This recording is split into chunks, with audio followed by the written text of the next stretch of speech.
Amen. Everybody sing praises to Him, the owner of heaven and earth, everlasting Father.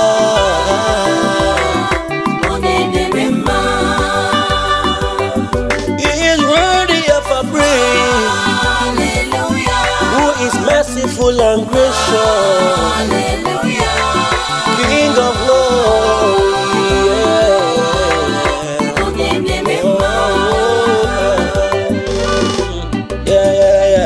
Count your blessings, name them one by one, and you will see that our God is faithful. Upon the name, He may not come when you want Him, but when He comes, it's right on time. Just hold on in His word. He will come through for you.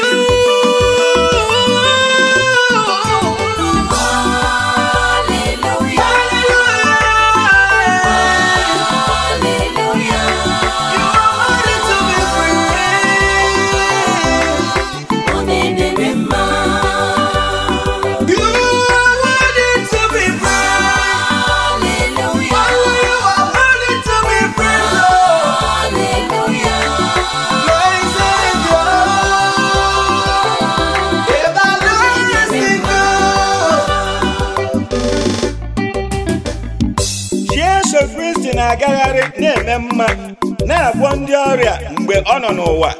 N'oge ugbu a ọ dị njikere imere gị otu ihe ahụ ma ọ bụrụ na ị gee ntị were okwukwe buru mba gị bịakwute ya.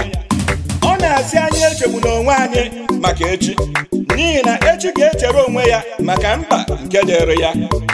Ka Chineke gọzie anyị, ka okwu ndị a mịta mkpụrụ na ndụ anyị, n'aha Nna na Nwa na Mmụọ Nsọ. Amen.